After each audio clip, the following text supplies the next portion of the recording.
pessoal, meu nome é Vitor Matos e eu sou estudante de fisioterapia.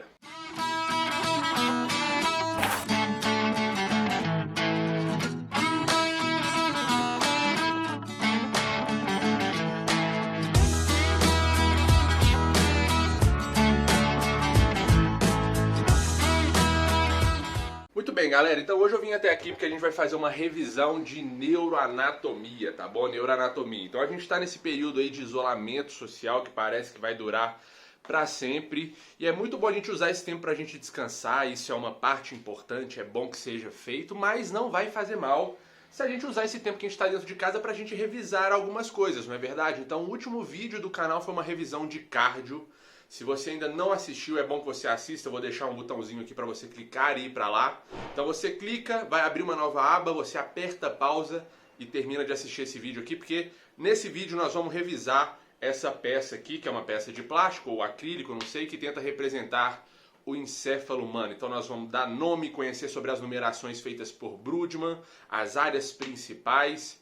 E isso é tudo, tenho certeza que vai ser um momento bem legal aí, a gente revisar essas coisas que a gente viu na graduação é muito importante, porque são coisas básicas, simples, que com certeza fazem de nós um melhor profissional, né? A gente ter esse tipo de conhecimento básico, cardiologia, respiratório, neuro, músculo esquelético, né? Todos esses sistemas aí principais do corpo humano é muito legal, então bora pra peça. Muito bem, pessoal, então cá estamos com a nossa peça. Esse aqui é um hemiencéfalo esquerdo.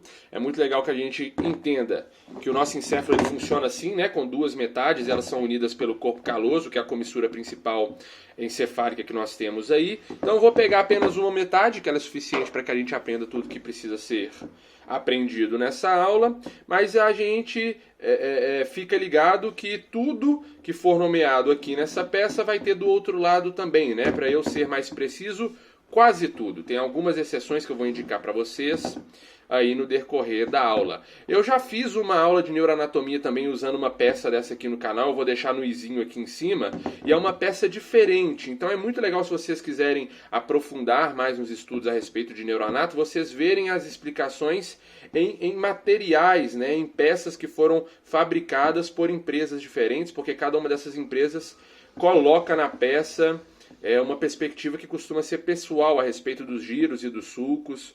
Então, só para vocês terem essa outra referência também. Tá certo, galera? Mas vamos continuar aqui. Primeira coisa, vamos falar dos polos cerebrais que nós temos. Então, o cérebro humano tem 3 polos principais. O primeiro é o polo frontal, segundo o polo occipital e o terceiro o polo temporal, beleza? São polos aí, são cantos dessa estrutura que podem ser indicadas aí, fazendo referência sempre ao lobo em que esse polo está situado. Já que eu falei em lobo, vamos nomear eles. Nós temos 5 lobos encefálicos.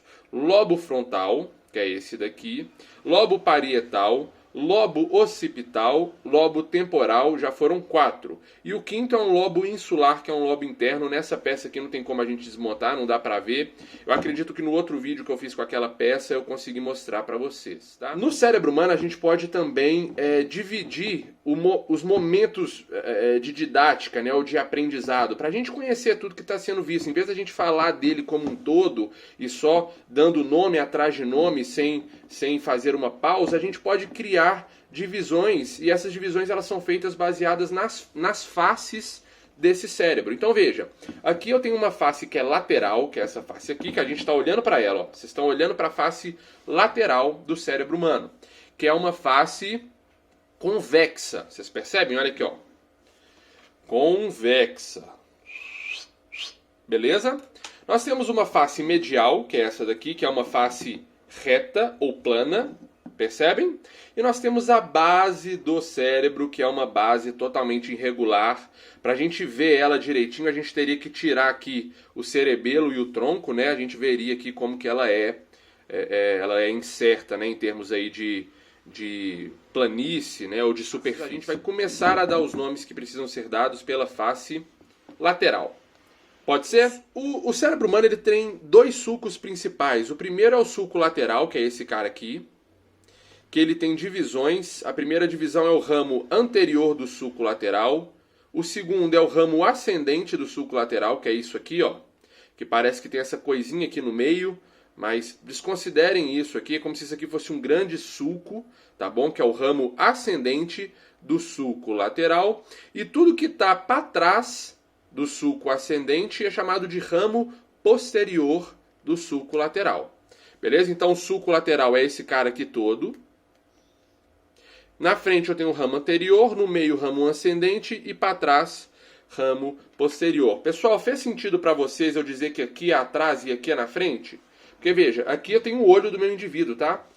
O lobo frontal é a testa do meu sujeito. Então aqui eu tenho o olho, aqui eu tenho a nuca, então aqui é atrás e aqui é frente. Pode ser?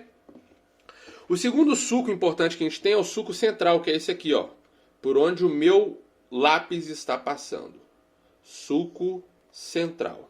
Então, o sulco central mais o sulco lateral definem o lobo frontal. Veja, eu localizo o sulco central, o sulco lateral, principalmente a parte mais anterior dele, né, as porções que envolvem o ramo anterior e o ramo ascendente e o início do ramo posterior. E aí eu vou ter definido aqui o meu lobo frontal. Muito bem, o lobo parietal, Vitor, ele é definido por quê? Muito bem. Vamos começar, vamos seguir definindo o lobo occipital, que vai ser mais fácil. O lobo occipital é esse aqui de trás. Ele é definido por esse sulco aqui, que é chamado de sulco parieto-occipital. É esse sulco aqui, ó, que a gente consegue ver ele aqui desse lado, ó. Tá vendo? Sulco parieto-occipital. Então eu marco ele aqui, ó. E uma fissura que é chamada de fissura pré-occipital, que é essa daqui, ó. Fissura pré-occipital. Então eu traço uma linha imaginária entre a fissura pré-occipital e o sulco parieto-occipital. Eu vou criar uma linha mais ou menos nesse sentido aqui, ó. Conseguem ver? Então, traçando essa linha imaginária, eu defino o meu lobo agora occipital. Ele está contido aqui. Muito bem? E claro, vem aqui para trás também, ó. Lobo occipital. É sempre, como eu disse, pessoal, a divisão em faces é para facilitar a didática, mas eu sempre considero que existe uma face lateral, existe uma face medial. Então o lobo frontal também, eu traço aquela divisão aqui, ó, sulco central, e eu entendo que ele está aqui para trás também, ó, lobo frontal. Beleza? Traçando essa linha imaginária que eu mencionei para vocês, a gente vai traçar outra linha imaginária, pode ser? Que sai do ramo posterior do sulco lateral, ó. Sai daqui em direção ao meio daquela primeira linha imaginária que nós traçamos. Então veja, a linha imaginária foi traçada aqui, do sulco parieto-occipital e a incisura pré-occipital. E aí eu traço uma segunda linha que sai aqui do ramo posterior do sulco lateral e encontra com esse meio. Na hora que eu traço essa segunda linha imaginária, eu faço a definição completa de todos os lobos. Porque fica definido o lobo parietal, que é tudo que está depois do sulco central. Então aqui está o sulco central. Depois do sulco central já é parietal, até eu chegar naquela linha imaginária aqui que define o lobo occipital. Muito bem, aí aqui embaixo eu tenho aquela segunda linha imaginária que eu tracei. Então ela dá o limite inferior do lobo parietal e ela também é limite superior do lobo temporal, que está aqui, ó. Lobo temporal. Aí aqui eu tenho o limite da linha imaginária primeira que a gente traçou, a segunda linha imaginária, e eu crio todos esses limites aí que eu mencionei. Beleza, pessoal? Vou beber uma água. Show de bola. O que mais, Vitor? Vamos lá. Vamos falar agora por lobo. O lobo frontal tem dois sulcos principais. Tirando esse que eu já comentei com vocês, pessoal, que é o sulco central, eu tenho dois outros sulcos, que é o sulco frontal superior, que é esse aqui, e o sulco frontal inferior, que é esse aqui. Então, a diferença ela é nítida entre essa peça e aquela outra peça que eu usei no primeiro vídeo de neuranato que eu fiz. Aqui é muito menos marcado os sulcos e os giros. Então, essa aqui é uma peça que costuma ser estudada por pessoas que já têm esse conteúdo aqui mais consolidado, eu posso dizer, né? Pessoas que não precisam necessariamente das pistas que são dadas pela própria peça, né? A gente já tem na cabeça ali a imagem que a gente precisa para a gente simplesmente projetar aqui aquilo que a gente já conhece, entende? Então é muito legal vocês assistirem aquele vídeo, talvez primeiro, e depois voltar aqui, que vocês vão ver, vão entender isso que eu estou falando. Então, olhando para essa peça do jeito que ela foi feita, eu entendo que o sulco frontal superior está aqui e o sulco frontal inferior está aqui. E esses dois sulcos colocados na peça já separa 3 giros, que são os 3 giros principais do lobo frontal, que é o giro frontal superior, que está aqui, ó, tudo por onde o meu lápis está encostando aqui, ó. Giro frontal superior, giro frontal médio e giro frontal inferior. Muito bem, então o giro frontal superior, ele contém as áreas 8, 9, 10 e 11 de Brodmann, a 12 está aqui atrás, beleza? E o giro frontal médio tem as áreas 6 de Brodmann e 46 de Brodmann mais aqui para frente, tá bom, pessoal? Agora o destaque que tem que ser dado é no giro frontal inferior. Então o giro frontal inferior, ele tem 3 regiões que foram divididas aqui para que a gente aprenda sobre elas. Então a primeira região é essa daqui, que é chamada de região orbital ou parte orbital do giro frontal inferior, área 47 de Brodmann. Depois eu tenho a região triangular, faz sentido? Triangular do giro frontal inferior, que é a região 45 de Brodmann. E aqui eu tenho a região opercular do giro frontal inferior, área 44 de Brodmann. O foco é na área 45 aqui, ó, na parte triangular do giro frontal inferior, porque aqui tem uma região muito importante que é chamada de área de Broca, ou também conhecida pela a região do córtex cerebral que contém neurônios que processam os estímulos que nos fazem falar, tá bom? É a área da fala falada, tá? Ou motricidade da fala. Então, transtornos nessa região aqui criam uma afasia que é chamada de afasia de Broca, também chamada de afasia motora, que impede o indivíduo de falar. Então, ele entende corretamente o que é falado para ele, mas ele simplesmente não consegue responder da forma adequada, verbalmente falando, né? Ele não consegue falar as palavras e, portanto, colocá-las em frases. Ainda no lobo frontal, eu tenho esse primeiro giro aqui, ó, pessoal, que talvez seja o giro principal do lobo frontal, que é o giro pré-central. Então faz sentido, eu tenho o sulco central, e antes do sulco central tem um giro, que é chamado de giro pré-central. Aqui é a área 4ª de Brodmann, todo esse giro aqui.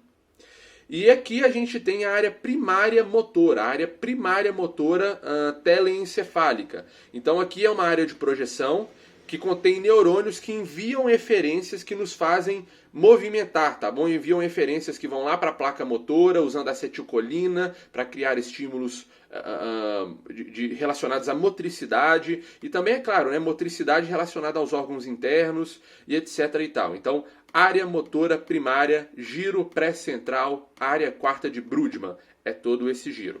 Muito bem, terminei o lobo frontal. Agora eu estou aqui no sulco central, vou passar para a parte de trás aqui dele. E a primeira coisa, a gente tem um grande giro aqui que recebe o nome de giro pós-central, pessoal. Sulco central, giro pré-central e o outro giro que tem aqui do lado é o giro pós-central. E aqui a gente tem outra área de projeção, outra área primária, que foi definida por Brodmann como sendo a área 132, tá bom, pessoal? Ou 123, vocês encontram assim também em alguns documentos. O importante é que aqui é a área somestésica primária. A área que contém neurônios que enviam, que processam, na verdade, né, que recebem as informações a respeito daquilo que foi sentido lá na periferia do nosso corpo, ou também em órgãos internos, enfim. Então, a área somestésica primária é relacionada por processar estímulos sensitivos. Depois do giro pós-central, nós temos um sulco que recebe o nome de sulco pós-central. Beleza, pessoal? Então, o sulco pós-central, ele manda um ramo aqui, ó, que vai para dentro do lobo parietal. E esse sulco, ele recebe o nome de sulco intraparietal, pessoal. Percebe? Intraparietal. Acima desse sulco intraparietal, nós temos o lóbulo parietal superior. E não confundam lóbulo com lobos. Tá? Lóbulo é como se fosse um giro grande. Então tá vendo o tamanho desse giro aqui, ó. Então eles dão o nome de lóbulo. É um lóbulo parietal superior. Embaixo do sulco intraparietal nós temos outro lobo, que é o lóbulo parietal inferior. Parietal superior está acima do sulco intraparietal e parietal inferior porque está abaixo desse mesmo sulco. Molezinha. Pessoal, o foco aqui agora é no lóbulo parietal inferior, porque ele é dividido por duas partes, tá bom? Esqueci de falar, o lobo parietal superior, ele contém as áreas 5 e 7 de Brodmann, tá bom? Agora aqui embaixo, nessas duas regiões, que eu tinha para falar com vocês, é o seguinte, o lóbulo parietal inferior ele é dividido por o giro supramarginal, que é essa porção zona toda aqui, supramarginal, que é a área 40 de Brodmann, e tem esse aqui, esse outro giro que é chamado de giro angular, pessoal, giro angular, que é esse cara aqui, é a área 39 de Brodmann. E esse giro angular aqui, ele recebe um destaque porque nele contém outra região relacionada com a fala. Na área de Broca, que eu mencionei para vocês aqui na parte triangular do giro frontal inferior, a gente tem a fala falada, ou a área motora da fala. Aqui nós temos a área sensitiva da fala, pessoal. É uma região que está relacionada com o processamento, a interpretação daquilo que nos foi falado. Então aqui nós entendemos o que as pessoas falam conosco, melhor dizendo. Então é chamado de área de Wernicke, né? Ou Wernicke, que foi o cara que descobriu isso. Tá bom? Então, lesões nessa região são chamadas de afasia sensitiva ou afasia de Wernicke. Tá bom, pessoal? Então, o indivíduo aqui, ele se expressa muito bem verbalmente, mas ele não entende o que as pessoas dizem para ele. Muito bem? Show de bola, pessoal. Então, lobo occipital. O lobo occipital ainda é um lobo muito incerto, tem várias variações anatômicas, tá certo isso, pessoal? Então, os anatomistas tiveram dificuldade de definir e dar nome para essas coisas aqui. A primeira, vamos tentar então mostrar o que dá para ser mostrado, né? E realmente nessa peça aqui fica muito difícil fazer isso, mas vamos lá. Eu acho que isso aqui, as pessoas que fizeram essa peça aqui tentaram criar o sulco que é chamado de sulco lunatus, tá bom, pessoal? Só que ele deveria estar bem mais aqui embaixo, tá? Mas ele tem exatamente esse formato, só que costuma ficar localizado aqui mais medialmente e inferiormente no lobo occipital, mais ou menos aqui, ó. Mais para perto do meio e mais para baixo. Muito bem, aqui a gente tem um outro sulco que pode ser o sulco semilunar, que pode ser esse aqui ou esse aqui de baixo, tá bom? E entre o lunatus e o semilunar a gente tem um outro sulco que deve ser esse aqui, que é o sulco occipital transverso ou transverso occipital. Tá bom, pessoal? Pode ser que esse aqui seja o semilunar e esse aqui seja o transverso occipital.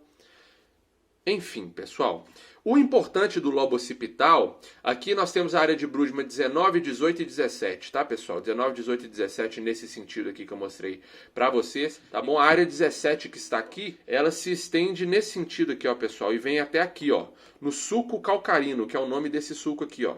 E aqui nós temos uma outra região primária, que é a região responsável por processar nossos estímulos visuais. Área 17 de Brodmann, visual primária, área de projeção. Tá certo, pessoal? Área de projeção. No nosso córtex cerebral, nós temos áreas que são chamadas de projeção e de associação. As áreas de projeção contêm neurônios que enviam seus prolongamentos ou recebem prolongamentos que vêm de fora do sistema nervoso, ou que vão para fora do sistema nervoso. E as áreas de associação contêm neurônios que simplesmente associam diferentes áreas dentro desse mesmo sistema. Tá bom? E as áreas de projeção são responsáveis por desempenhar aqueles impulsos mais... Como que eu vou falar isso? Mais simples, né? Mais grosseiros, como movimentos puramente dito, sensibilidade puramente dita e etc. Agora, as áreas de associação não. Elas são áreas que tratam de interpretar aquilo que foi percebido, de dar valor para as coisas, de conectar diferentes áreas para que um novo juízo seja feito. Então, um fato interessante é que nos seres humanos nós temos muito mais áreas de associação do que de projeção.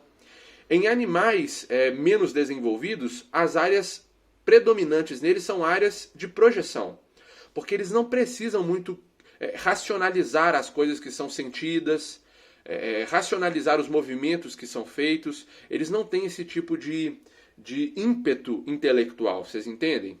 Agora veja, no ser humano a gente tem muita área de associação, o lobo frontal quase inteiro é área de associação, o lobo parietal também quase inteiro é área de associação, o lobo temporal a mesma coisa, quase inteiro. Então a gente o tempo todo está associando as coisas, a gente está criando valor, está tentando revalorizar, reinterpretar tudo isso. Então veja, as pessoas que sentem coisas e elas imediatamente reagem àquilo que foi sentido são pessoas que usam muitas áreas de projeção. Então a gente tem que parar e falar com essa pessoa, olha, peraí, você tem que pensar um pouco mais antes de agir, você tem que usar melhor o seu cérebro aí, porque você tem muito mais áreas de associação do que a projeção. Então, peraí, associa melhor as coisas, pensa um pouco mais, usa perspectivas diferentes, conecta áreas diferentes aqui para ver no final a ação que deve ser tomada. Entende, pessoal? Então a gente tem essa capacidade, e com certeza foi um tipo de capacidade que foi muito importante para que a gente conseguisse evoluir. Tá certo, pessoal? Então, a área de projeção, a área de associação é um resumo muito básico. Vamos continuar agora falando do lobo temporal. Lobo temporal nós temos nós temos dois sulcos principais, que o primeiro é esse sulco aqui, ó, sulco temporal superior, e o segundo é o sulco temporal inferior. Beleza? E traçando esses dois sulcos já fica claro os três giros principais. Giro temporal superior, giro temporal médio e giro temporal inferior. Beleza, pessoal? No giro temporal superior nós temos a área 38 de Brodmann, 41, 42 e nós temos também aqui uma área que é a 22 de Brodmann. No giro temporal médio nós temos a área 22 e a área 37, mais aqui para o final desse lobo. E no giro temporal inferior, área 20ª ou área 20 de Brodmann, que se estende até aqui para baixo também na base do cérebro, tá bom, pessoal? Nós vamos chegar lá. Então, se a gente pudesse abrir um pouco aqui esse sulco e ver uma regiãozinha que fica aqui no final do giro temporal superior, né, entre o giro temporal superior e a parte e o giro supramarginal do lóbulo parietal inferior. Então, se eu pudesse abrir aqui, eu veria uma regiãozinha dessa parte que eu mencionei, que é a área auditiva primária. Fica internamente aqui esse sulco. Os sulcos telencefálicos, pessoal, eles servem para dar, para poder expandir o córtex cerebral, né? Dar a possibilidade desse córtex se expandir na quantidade que precisa ser expandido. Veja, poderia ser simplesmente liso o córtex cerebral, vocês concordam? Só que com o passar da evolução, da evolução e do desenvolvimento embrionário, né? Ele foi crescendo tanto, precisou crescer tanto, que em vez dele simplesmente ser assim reto, ele precisou fazer isso, ó. O córtex cerebral precisou entrar pro fundo. Então, isso aqui em cima virou os sulcos. Então, quando você abre os sulcos, a gente tem ainda mais córtex aqui. Percebem o que aconteceu? Então, área auditiva primária aqui dentro. Aqui no final da área somestésica primária, pessoal, então vocês estão lembrados desse giro aqui, ó? Giro pós-central. Aqui no final, numa região que é definida como área 43, a gente tem também a área gustativa primária. Isso porque essa pequena região aqui, ela é responsável por processar aquelas sensações que acontecem na nossa língua. Na nossa língua. Então é chamada de área gustativa primária. Existe a imagem de um homúnculo que foi descoberto por Penfield e, portanto, recebeu o nome de homúnculo de Penfield, que mostra justamente as divisões desse giro aqui, desse giro que é o somestésico primário e do motor primário. Então, cada uma das pequenas partes desse giro está responsável por processar informações de uma parte do nosso corpo. Então aqui em cima nós temos relacionados ao joelho e ao quadril. Aqui para baixo a gente tem já barriga e tronco. Aqui a gente começa a falar de ombro e pescoço. E aqui a gente já começa a falar do rosto, tá bom? Então queixo, boca, olhos e língua. Então aqui fica a área gustativa primária.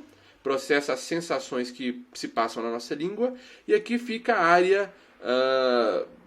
lingual motora primária. Acabei de inventar esse nome, tá? Mas aqui partem os estímulos que fazem nossa língua se mover.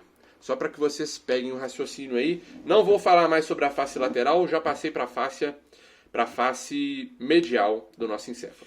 Muito bem, pessoal. Então vamos usar um pouquinho disso aqui no meio que a gente está vendo. Não é o foco da aula, mas não faz mal, né? Relembrar. Então, cerebelo, tronco encefálico, não é verdade? O tronco encefálico contém a medula oblonga ou bulbo, a ponte e o mesencéfalo. Aqui a gente tem o aqueduto cerebral com o quarto ventrículo. Acima do quarto ventrículo, passando pelo aqueduto que eu acabei de mencionar, a gente tem o terceiro ventrículo, não é verdade? Então aqui tem o fórnix, aqui tem o septo pelúcio e aqui tem o corpo caloso, beleza, pessoal? Muito bem, então aqui é o lobo frontal, esse aqui é o giro frontal superior. Vamos começar de trás para frente. Então aqui, pessoal, suco calcarino, como eu comentei para vocês, área visual primária. Esse suco fica contido em uma região que recebe o nome de cúneos, tá bom, pessoal? Cúneos, e aqui contém, além da área 17, tem a área 18 e tem também a área 19 mais aqui embaixo. Ok? Essa região, esse giro, pessoal, abaixo do sulco calcarino é chamado de giro temporal, occipitotemporal, ou occipitotemporal medial, tá bom, pessoal? Medial porque ele está aqui localizado mais medialmente. A gente tem um outro giro occipitotemporal que é mais lateral, que ele está aqui, ó, pessoal. Occipitotemporal lateral, beleza, pessoal? Sendo dividido aí do giro temporal inferior por um sulco que recebe o nome de sulco occipitotemporal. Muito bem, pessoal, então vamos voltar para cá. Região de cúneos, já falei com vocês. Indo à frente, indo anteriormente, a gente tem agora uma região que é chamada de região de pré-cúneos. Mas antes que a gente continue a falar, vamos conhecer os dois sulcos principais aqui dessa região medial. O primeiro é o sulco do corpo caloso. Faz sentido, não faz, pessoal? Corpo caloso, sulco do corpo caloso. Acima do sulco do corpo caloso, eu tenho um giro que recebe o nome de giro do cíngulo, ou giro cingulado. E acima do giro do cíngulo, eu tenho outro sulco que recebe o nome de sulco do giro do cíngulo. Tá bom, pessoal? Ou então chamado de sulco do cíngulo, apenas. É esse sulco aqui. E esse sulco do cíngulo, chega uma hora que ele marginaliza. Dá uma olhada, pessoal. Nessa peça aqui tá direitinho isso, ó. O sulco vem vindo aqui, vem vindo aqui, vem vindo aqui. Uma hora ele vai para a margem apical desse encéfalo. E esse ramo, portanto, é chamado de ramo marginal do sulco do cíngulo. E tem um outro sulco que parte aqui do meio do ramo marginal do sulco do cíngulo, que recebe o nome de sulco subparietal, pessoal. Sulco subparietal, que é esse aqui, ó. Então o sulco subparietal, ele adentra a área de pré-cúneos, ou a região de pré-cúneos, pessoal. Faz sentido ou não? Essa área aqui. Área 7ª de Brodmann, tá bom, pessoal? Aqui nós temos a área 1, 2, 3 de Brodmann, que é a área somestésica primária, ó. Lembram? Giro pós-central, giro pós-central, giro pós-central, giro pós-central, dananana, giro pós-central. Área 1, 2, 3 de Brodmann, ou 3, 1, 2 de Brodmann. Aqui a gente tem a área 4ª de Brodmann, que é o giro pré-central. Giro pré-central, giro pré-central, giro pré-central, vem até aqui atrás. Aqui ficam localizados, pessoal, os estímulos somestésicos e motores relacionados às estruturas que estão abaixo do nosso joelho, tá bom, pessoal? O nosso joelho aqui em cima, a nossa canela, tornozelo, o nosso médio pé, antepé e os dedos desse mesmo pé. Beleza, pessoal? Nesse sentido aí, mais ou menos. Então aqui tem uma outra região que é chamada de lobo paracentral, pessoal. Paracentral. Minha cabeça já tá bugando, vocês estão percebendo, né? Lóbulo paracentral. Por quê? Porque o sulco central ele passa aqui, ó. Passa aqui, parte esse lóbulo no meio. Então, lóbulo paracentral. Com o sulco central vindo aqui, ó. E dando sequência na face lateral ali. Beleza, pessoal? Muito bem, o que mais? A gente tem aqui o sulco paracentral, que recebe o mesmo nome do lóbulo, beleza? Lóbulo paracentral. À frente a gente tem o sulco paracentral.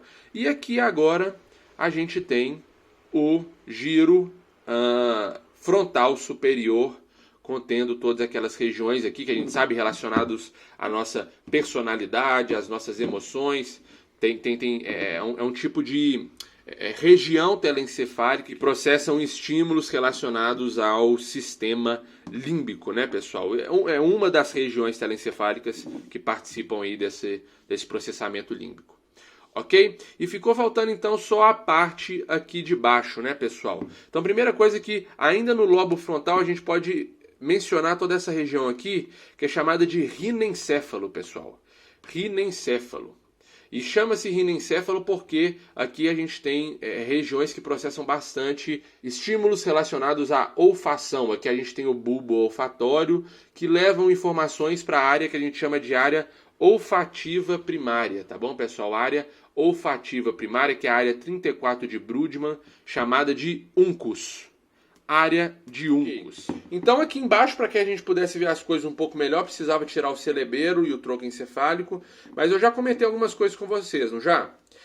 Giro temporal inferior, abaixo do giro temporal inferior eu tenho um sulco, que é chamado de sulco occipitotemporal, depois eu tenho o giro occipitotemporal lateral, aqui eu tenho outro giro, que é onde o uncus fica localizado, que é chamado de giro parahipocampal, que ele vem aqui para trás, passando aqui aonde o cerebelo ele está fixado, muda de nome e recebe o nome de giro occipitotemporal medial, tá bom, pessoal? Que é esse giro aqui, ó, que eu mostrei para vocês. Passa aqui por baixo do cerebelo, vai anteriorizando até virar giro parahipocampal, contendo então a região de uncus, área olfativa primária. A gente tem um sulco aqui muito importante também, que é chamado de sulco colateral, tá bom, pessoal? Fica abaixo do cerebelo, sulco colateral. Uau, eu acho que isso era tudo que eu tinha para falar, hein, pessoal? Neuroanatomicamente, usando essa peça, eu acho que essas são as estruturas principais que tinham para ser comentadas. Beleza, galera? Espero que vocês tenham gostado. É muito bom revisar. Se alguma coisa ficou perdida, ficou confuso aí no meio do vídeo, voltem, assistam de novo. Não esqueçam de assistir as outras revisões. Tá bom, pessoal? Tenho revisão aqui de sistema digestório, sistema cardiológico ou cardíaco. Assistam todas elas nesse período de isolamento aí, vai te ajudar muito. E eu espero que vocês tenham gostado. Se tiver ficado alguma dúvida, deixe nos comentários. Eu vou me esforçar muito para resolver todas elas. E a gente se vê nos próximos vídeos. Até mais.